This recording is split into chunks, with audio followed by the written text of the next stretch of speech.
Irmãos, vamos abrir então a nossa Bíblia lá no livro do Levítico, para lermos no capítulo 11, só dois versos, só os versos 44 e 45. Então, Levítico 11, 44 e 45. E que diz mais ou menos alguma coisa semelhante ao que eu disse há pouco para as crianças. Eu sou o Senhor, vosso Deus. Portanto, vós vos consagrareis e sereis santos, porque eu sou santo. E não vos contaminareis por nenhum enxame de criaturas que se arrastam sobre a terra. Eu sou o Senhor que vos faço subir da terra do Egito, para que eu seja vosso Deus. Portanto, vós sereis santos, porque eu sou santo. Irmãos, existe aquela história, aquela ilustração de um ministro idoso e muito piedoso que havia lá na Inglaterra, e que era também muito otimista, Sempre tinha muitas coisas a agradecer a Deus nas suas orações. E lá numa certa ocasião, o dia não estava nada bonito, Aqueles dias que são relativamente comuns lá na Inglaterra, Então aquele clima frio, aquele céu nublado, aquela névoa no horizonte. Então, era um dia desses. E um menino da igreja, todo esperto, pensou consigo mesmo, eu quero ver pelo que o pastor vai agradecer hoje. O que ele vai encontrar para agradecer hoje? E daí o pastor começou a sua oração, Senhor, graças te dou, porque nem todos os dias são como este. Ele não deixou de reconhecer o problema, mas nem todos os dias eram daquela maneira. Bom, meus irmãos, a gente pode aplicar isso ao nosso livro de hoje, ao livro do Levítico. O que será que o pastor vai dizer de bom a respeito do livro do Levítico? Porque, reconhecidamente, esse é um dos livros mais difíceis de se ler da Escritura. Pelo tipo de linguagem, pelo seu conteúdo, pela referência a todos aqueles rituais, aquelas cerimônias detalhadas que caracterizavam a vida religiosa do antigo Israel. Então, esse é um dos livros que as pessoas menos apreciam na Bíblia, Mais dificuldade tem em ler. Muitas pessoas até preferem passar por cima do Levítico e ir mais para frente, para as narrativas históricas, porque realmente não é fácil lidar com o conteúdo do Levítico. Porém, irmãos, corretamente entendido, se nós lermos o Levítico à luz do seu contexto, que é a Bíblia toda, nós vamos ver que esse livro se torna um dos mais importantes da Escritura para nós, por causa dos simbolismos tão profundos e tão significativos que ele contém. No hebraico, o nome é Vaikra. Nós já vimos, que no que diz respeito aos livros do Pentateuco, os 5 primeiros livros da Bíblia, todos eles têm como nome, como título na Bíblia hebraica, as primeiras palavras do texto. Então, esse livro é conhecido entre os judeus como o livro de Vaikra. E chamou, porque assim começa, E o Senhor chamou, e ele chamou. E assim ficou sendo, então, o título do livro no hebraico. E da onde vem, então, o nosso nome, que nós usamos nas nossas Bíblias em português, o Levítico? Então, vem daquela famosa tradução, da qual vocês agora já sabem, porque eu já mencionei isso nos 2 últimos sermões, essa famosa tradução do Antigo Testamento para o grego, 200 anos antes de Cristo, e que recebeu o nome de Septuaginta. Então, a Bíblia do Antigo Testamento, o Antigo Testamento, a Bíblia hebraica em grego. Os tradutores da Septuaginta que resolveram, eles pensaram, como é que nós vamos chamar esse livro? O nome hebraico é sem graça, e chamou, Não dá. temos que achar um outro nome. Como é que nós vamos batizar esse livro? E eles, Levítico, batizaram esse livro com um adjetivo, né? Não é nem um substantivo, é um adjetivo, ou seja, referente que diz respeito aos levitas. E até alguns estudiosos acham que esse não foi o nome mais adequado que eles escolheram para o livro. Porque, na verdade, a ênfase maior desse livro não são os levitas em geral, mas apenas uma família dos levitas, que era a família dos sacerdotes, de Arão e seus descendentes. Então, talvez um nome mais adequado seria sacerdotal, o livro sacerdotal, não propriamente o livro levítico. Mas, enfim, esse livro é a continuação natural do Êxodo. Quando a gente vai lendo o Êxodo, nós verificamos que do capítulo 25 até o 40, o assunto é aquilo que eu falei para as crianças agora há pouco. Aquelas instruções super minuciosas, detalhadas a respeito da edificação do tabernáculo. Pois bem, concluído o tabernáculo, agora nós encontramos no Êxodo as coisas que deveriam ser feitas no tabernáculo. Encontramos no Levítico aquilo que deveria ser feito no tabernáculo, ou seja, uma descrição detalhada a respeito o que devia acontecer no tabernáculo? O culto ao Senhor. Então essa é a preocupação principal com o livro do Levítico. Como Deus deve ser cultuado. E evidentemente, como parte saliente desse culto, havia a instituição dos sacrifícios. Mas há uma diferença agora, né? No Êxodo, nós vemos falando com o povo de Israel lá do alto do Monte Sinai, somente através ali de Moisés, e agora no Levítico, Deus está no meio do seu povo, Deus está habitando ali o tabernáculo a respeito do qual ele havia dado todas aquelas instruções tão específicas. Esse tabernáculo que é chamado no livro de Levítico de tenda da congregação, ou seja, aquela tenda onde devia congregar-se o povo de Israel para cultuar ao Senhor. E a questão central é como o povo escolhido, o povo da aliança, poderia se relacionar com o Deus Supremo, com o Deus Santo. Essa que é a questão, esse que é o desafio que está por trás de toda esta narrativa. Como que o povo de Deus poderia ter condições de relacionar-se com esse Deus tão supremo, tão grandioso e tão glorioso? E o tema central portanto, a santidade. Tá? A um Deus santo deveria corresponder um povo santo, e um culto santo e uma vida santa diante dele. E daí, então, as palavras que nós acabamos de ler, onde se diz 2 vezes que os filhos de Israel deviam ser santos, porque o Senhor, o seu Deus, é santo. Vós sereis santos, porque eu sou santo. É aquele eco que se repete, que reverbera ao longo de toda a narrativa do Levítico. Sede santos, porque eu sou santo. E isso interessa, evidentemente, não somente aos israelitas, antigos ou atuais, mas com certeza interessa muito a nós, os cristãos, como herdeiros, né, de todas estas tradições, de todos esses ensinos, de todo esse legado tão precioso. Mas respondendo, irmãos, a essa pergunta, como é que o povo de Israel podia se relacionar e podia adorar e podia glorificar esse Deus tão grandioso, majestoso e santo? A resposta tem 3 palavras iniciadas com a letra S, né? Portanto, vai ser muito fácil lembrar.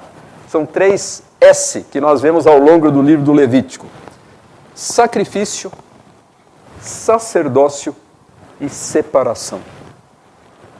Esses seriam os meios através dos quais esse povo se relacionaria, e nós hoje também devemos à luz do Novo Testamento, à luz da Nova Aliança, nos relacionar com o Deus Santo. Sacrifício, sacerdócio e separação ou santidade. Várias palavras aí com a letra S. Em primeiro lugar, nós ficamos impressionados com a presença dos sacrifícios aqui no livro do Levítico. Principalmente nos 7 primeiros capítulos, mas também em outras partes do livro. É sacrifício para tudo, para todas as ocasiões, para todas as situações da vida. Tá? Então, acontecia alguma coisa bela, alguma bênção especial na vida do povo, havia os sacrifícios relacionados com isso. Os chamados sacrifícios pacíficos, os sacrifícios de ação de graças. Eles precisavam celebrar lá as suas festas, né? As muitas festas, mais de 10 festas que os judeus celebravam, todas elas também eram marcadas por sacrifícios. E também em relação aos seus pecados. Quando havia transgressão de qualquer preceito da lei de Deus, havia também sacrifícios específicos para tudo isso. E nós vemos, inclusive, aqui no final do capítulo 7, uma pequena síntese desses diferentes tipos de sacrifícios. Vejam lá nas suas Bíblias, né? Então, Levítico 7:37, sintetizando essa sessão toda, esses 7 capítulos iniciais, esta é a lei do holocausto, da oferta de manjares, da oferta pelo pecado, da oferta pela culpa, da consagração e do sacrifício pacífico. Então, aqui num versículo, há uma pequena síntese dos diferentes tipos de sacrifícios. Mas os sacrifícios, meus irmãos, essa realidade onipresente ali na vida de Israel, e devia ser uma cena impressionante e chocante e até, num certo sentido, repulsiva para nós, né, que vivemos hoje num tempo e numa situação, numa cultura tão diferente. Né? Ver aquela cena de sangue, de animais despedaçados, aquele cheiro todo muito forte, porque aquilo era repetido todos os dias, milhares de vezes ao longo do ano. Então aquilo era uma coisa assim muito marcante, muito dramática. Mas por que tudo isso? E a realidade dos sacrifícios então respondia a seguinte pergunta: como o pecado pode ser removido para que as pessoas se tornem santas? É isso que está por trás de tanto sacrifício, de tanto sangue derramado. E isso leva a uma outra pergunta: por que Deus não perdoa? Por que Deus não perdoa simplesmente o pecado sem a necessidade de sacrifícios? Por que Deus impôs esse encargo? Por que Deus impôs esse fardo aos filhos de Israel de estarem a cada passo das suas vidas oferecendo aquela quantidade interminável de sacrifícios? E a resposta é que Deus queria ensinar verdades muito importantes para o seu povo. Os sacrifícios, entre outras funções, tinham uma função didática. Através deles, Deus queria imprimir de maneira profunda na mente e no coração dos seus filhos, dos filhos de Israel, verdades muito importantes a respeito dele mesmo, a respeito deles e do relacionamento entre essas duas partes. Acima de tudo, Deus queria mostrar como ele deveria ocupar um lugar central nas suas vidas, e o culto a ele devia ser uma prioridade máxima para eles, a comunhão com ele, por causa da aliança que havia estabelecido com o seu povo.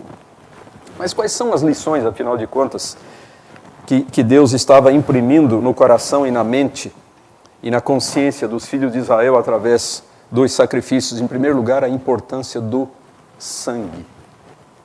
A religião judaica era uma religião sangrenta, sanguinolenta.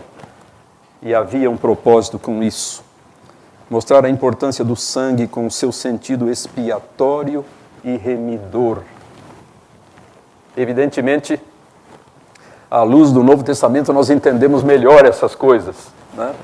Os filhos de Israel na antiga dispensação não tinham ainda uma revelação completa do que tudo isso implicava, do que estava incluído em tudo isso. Mas agora, à luz do Novo Testamento, à luz de Jesus e sua obra redentora, nós entendemos melhor. Diz lá a certa altura o Levítico, porque a vida da carne está no sangue. Eu vou-lo tenho dado sobre o altar, o sangue, para fazer expiação pela vossa alma. Porquanto é o sangue que fará expiação em virtude da vida.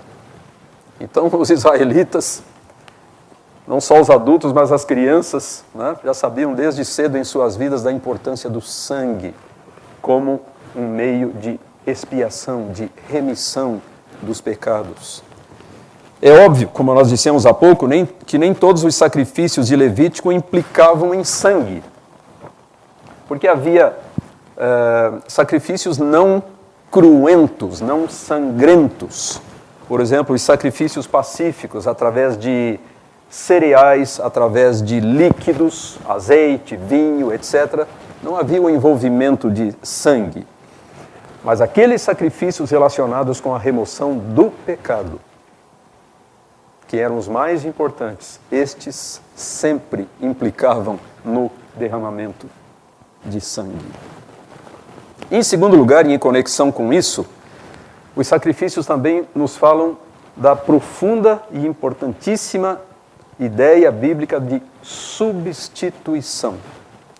Não só a importância do sangue, mas a ideia de substituição. O sangue do animal é derramado em lugar do pecador. A sua vida, a vida daquele animal é dada pelo pecador. A vida do cordeiro, por exemplo, era dada pelos pecados dos filhos de Israel. E como sabemos, esse cordeiro apontava para algo muito mais importante que haveria de surgir no futuro. Mas ainda uma outra coisa que nós aprendemos aqui com os sacrifícios é que Deus é quem decide como quer ser cultuado, e não nós. Quando a gente lê o Levítico, a gente pode estranhar, e com certeza vai estranhar muita coisa que tem ali. Mas quem somos nós para questionar a Deus? Deus foi quem determinou que fosse daquela maneira. Por que seguir rigorosamente todas aquelas prescrições, algumas bastante estranhas? Porque assim Deus o ordenou, porque é Ele quem determina como Ele deve ser servido.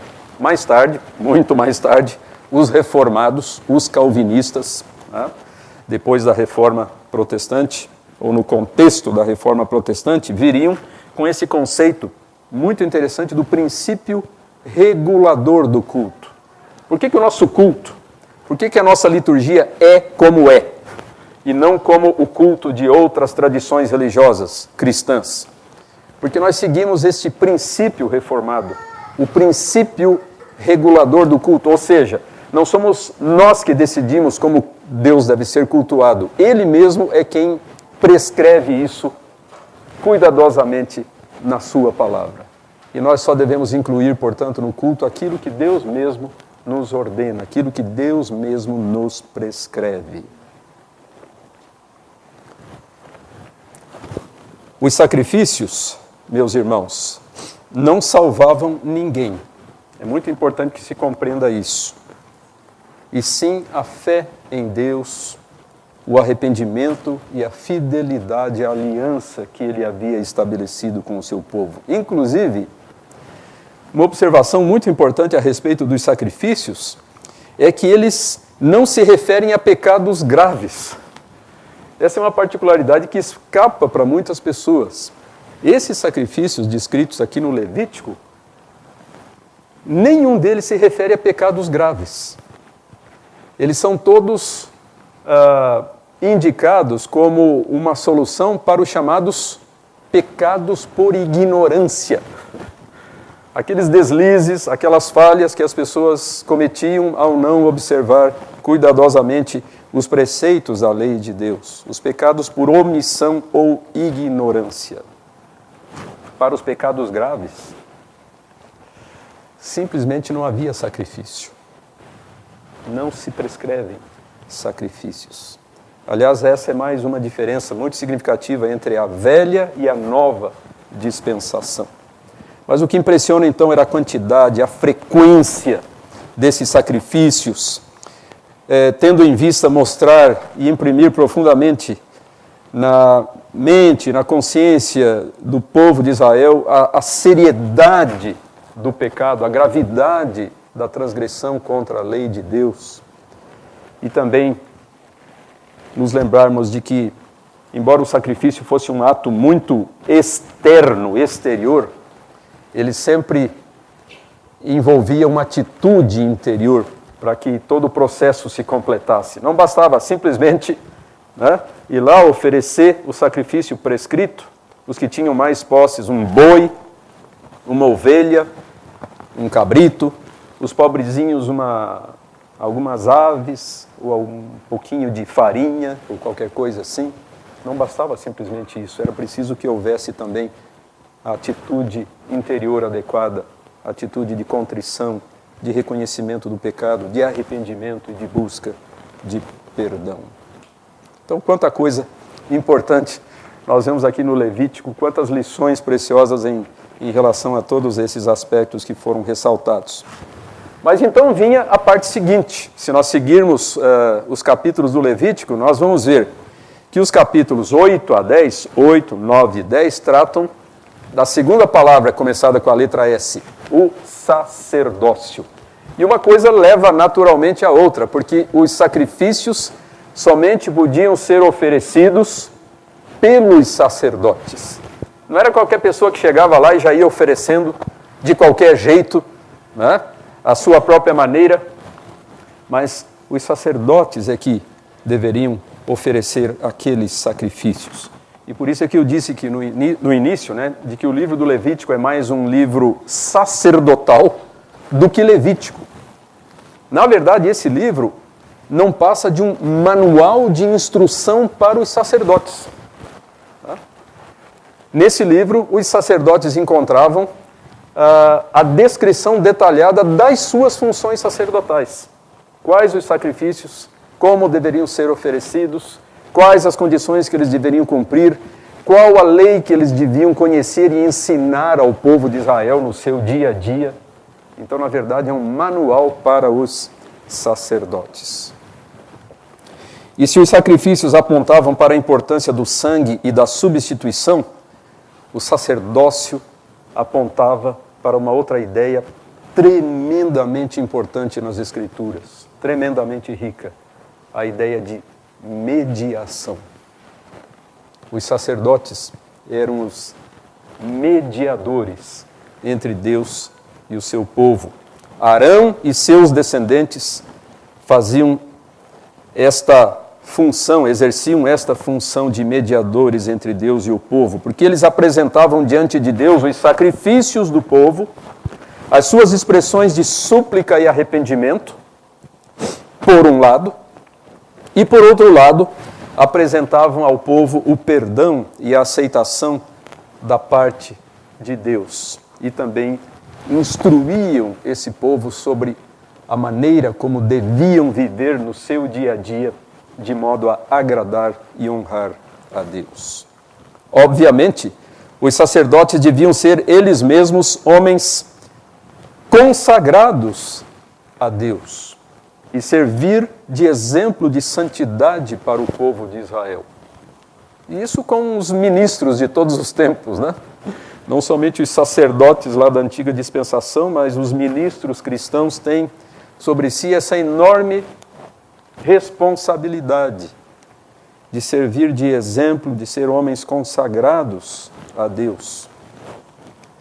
E por isso, nós encontramos uma cena dramática e dolorosa lá no capítulo 10 do livro do Levítico, quando 2 dos filhos de Arão, Nadab e Abiú, fizeram lá uma coisa errada e foram horrivelmente punidos. Foram punidos com a morte. Eles apresentaram um fogo estranho diante do Senhor. Eles que tinham a obrigação de seguir rigorosamente as normas estabelecidas por Deus, eles fizeram uma coisa errada e sofreram em si a punição, porque se esperava deles um comportamento exemplar. Mas por último, irmãos, ainda falando a respeito do sacerdócio, Deus queria que não somente Arão e seus descendentes fossem sacerdotes, mas na verdade Deus queria, e nós encontramos algumas passagens sobre isso, dispersas no Antigo Testamento, Deus queria que na verdade todos os israelitas fossem sacerdotes dele. Todos.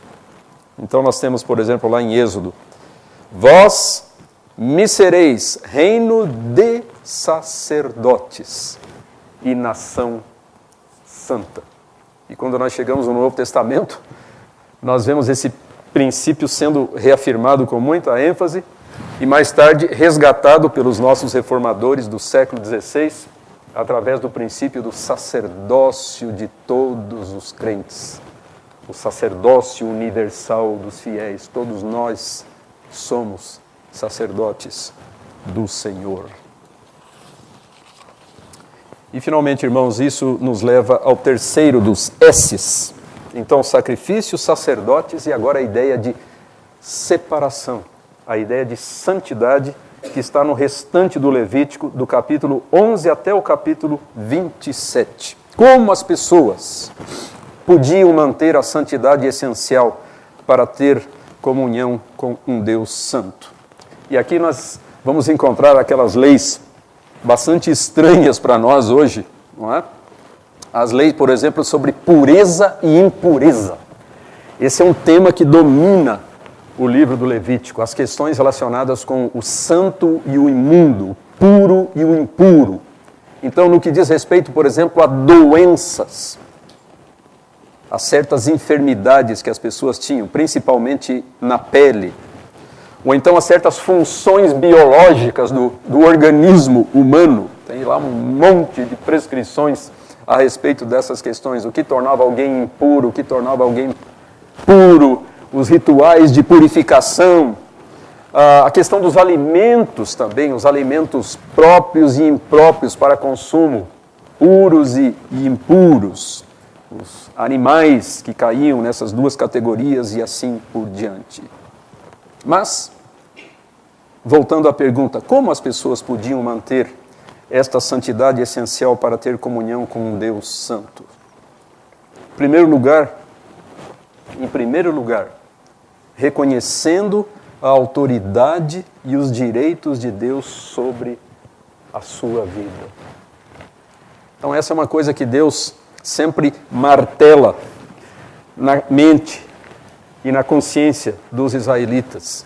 Eles precisavam ter uma correta concepção a respeito de Deus e saber que esse Deus tinha autoridade e direitos sobre as suas vidas, como Criador, como Senhor, como sustentador e como libertador, como resgatador do cativeiro egípcio. Então vejam novamente a nossa passagem inicial. Eu sou o Senhor vosso Deus. Portanto vos consagrareis e sereis santos, porque eu sou santo. Eu sou o Senhor que vos faço subir da terra do Egito.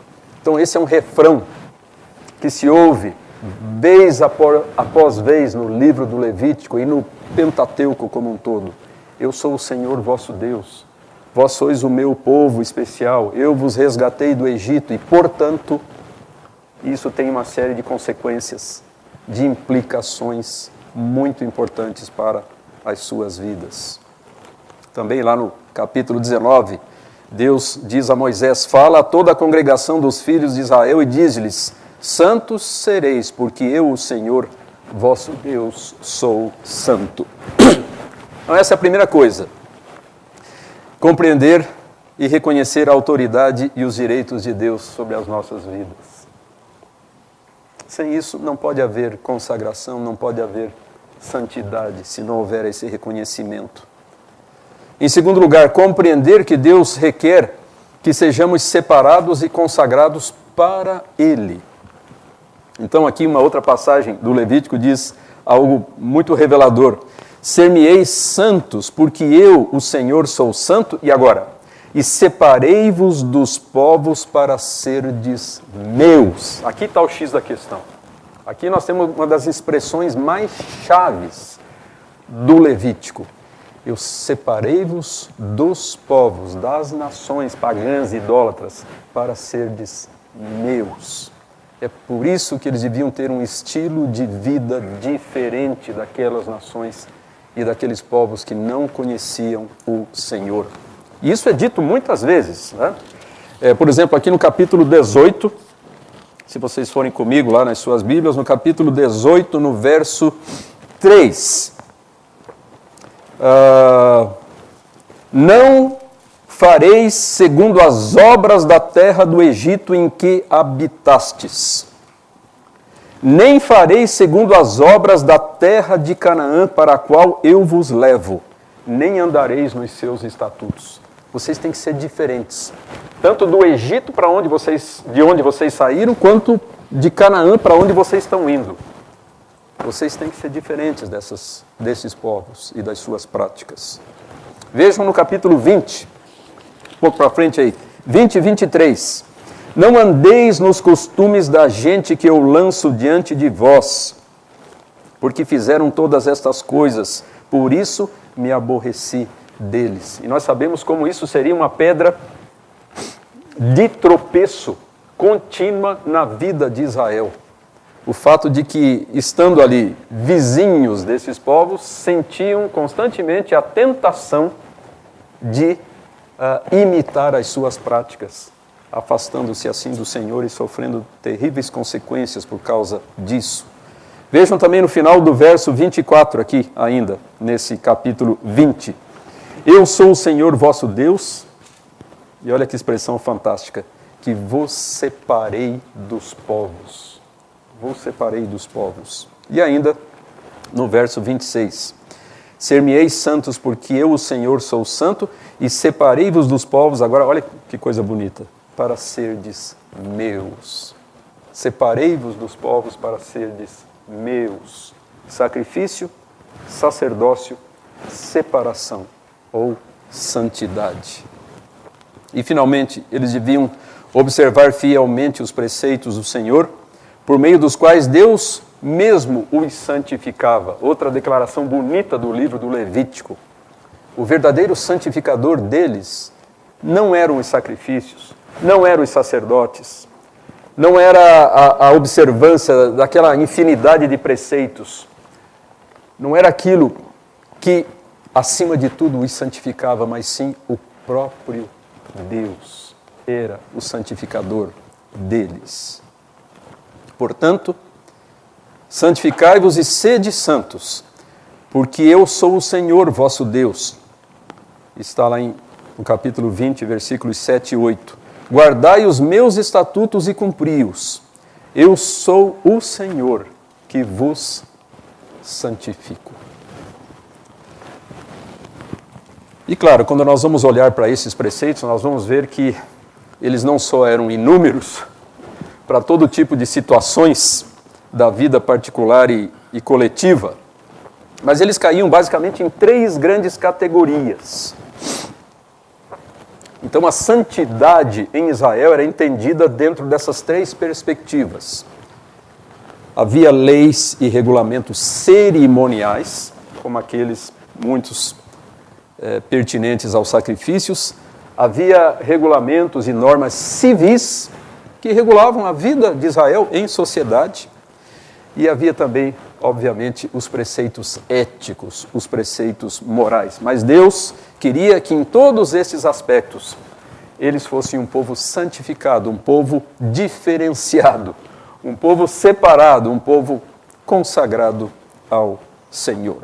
Evidentemente, com a obra redentora de Cristo, nós entendemos que nós não estamos mais debaixo daqueles preceitos cerimoniais ou daquelas prescrições meramente civis lá do povo de Israel, mas evidentemente os preceitos morais continuam sendo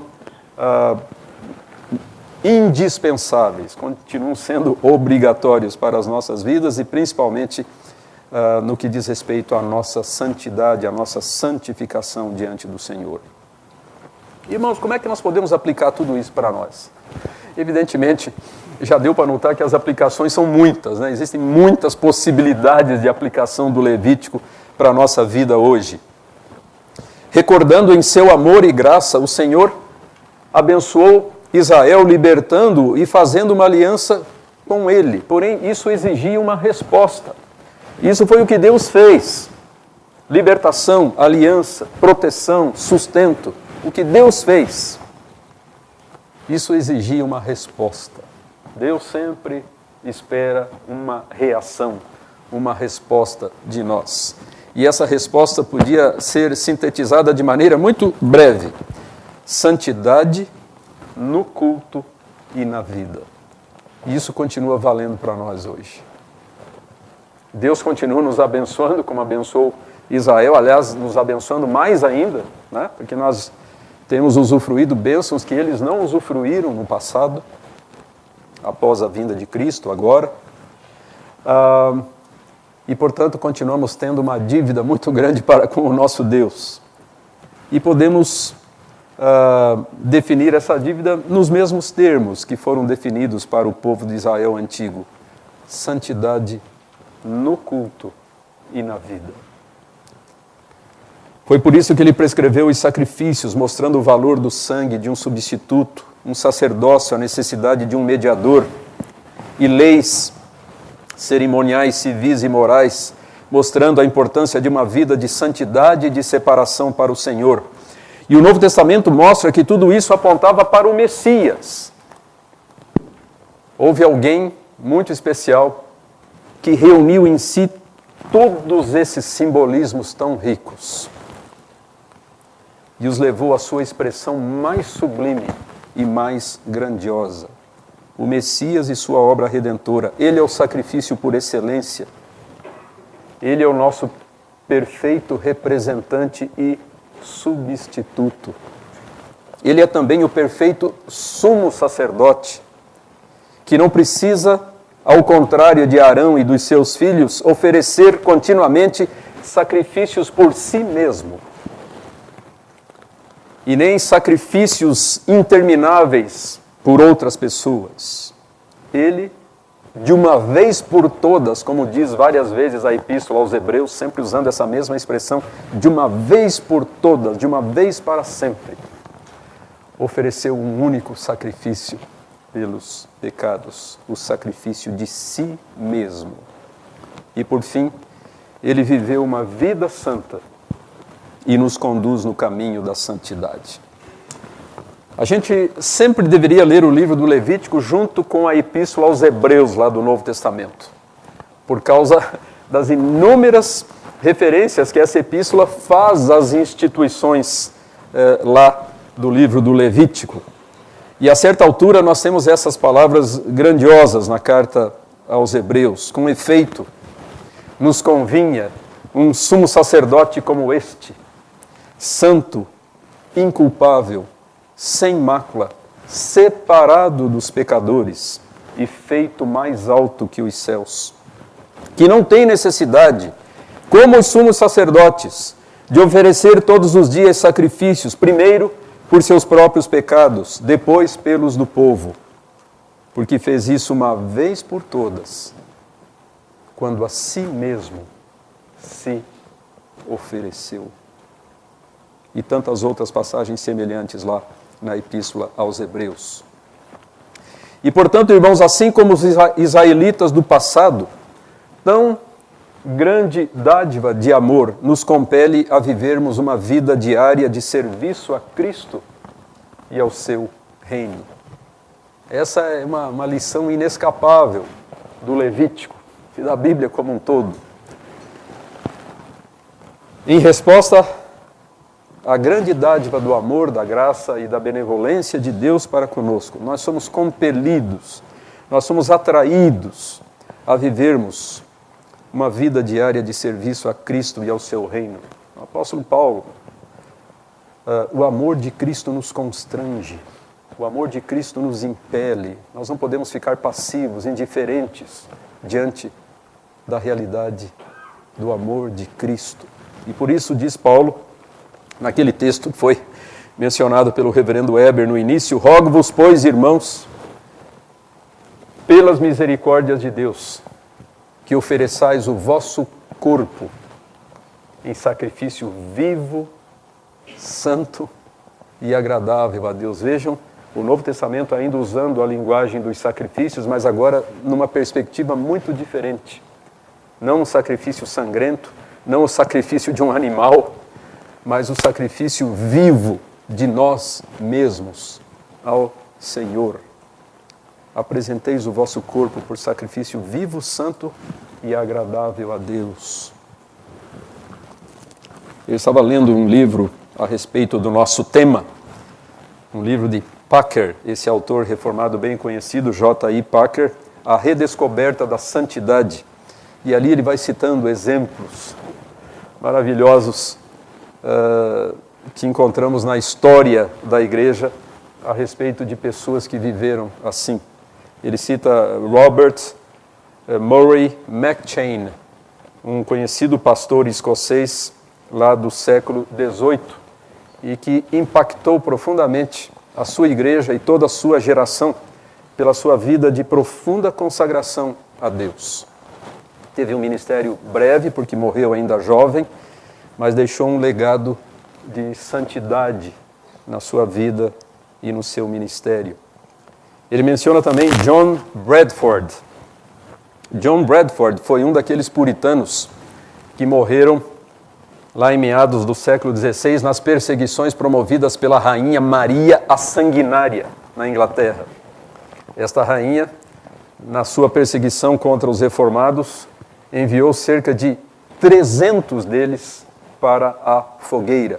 Cerca de 300 foram queimados vivos. E um deles, esse John Bradford, que fazia apenas 6 anos que havia se convertido. Estava ainda no início da sua carreira cristã, quando pagou com a vida pela sua consagração a Cristo.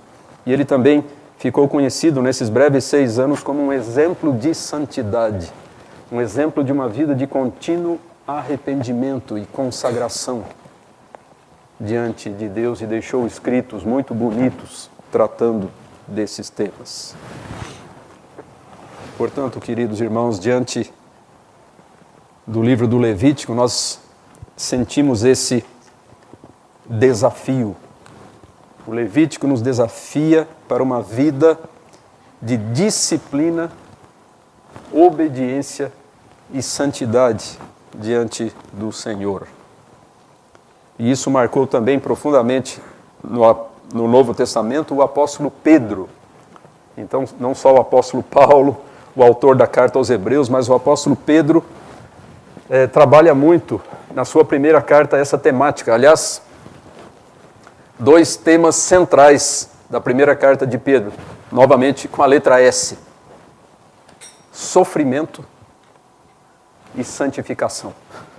O tempo todo. Leiam 1 Pedro, dá para ler rapidamente, em poucos minutos. Vocês vão ver do começo ao fim como que os cristãos, no meio do sofrimento, das provações da vida, devem cultivar a sua santificação. E Pedro diz: segundo é santo aquele que vos chamou, tornai-vos santos também vós, em todo o vosso procedimento, porque escrito está: sede santos, porque eu sou santo. Que o Senhor Deus nos abençoe, que nós possamos aprender essas lições tão preciosas desse livro, da sua palavra, e assim ser enriquecidos e aperfeiçoados e santificados na sua presença. Que Deus nos abençoe. Amém.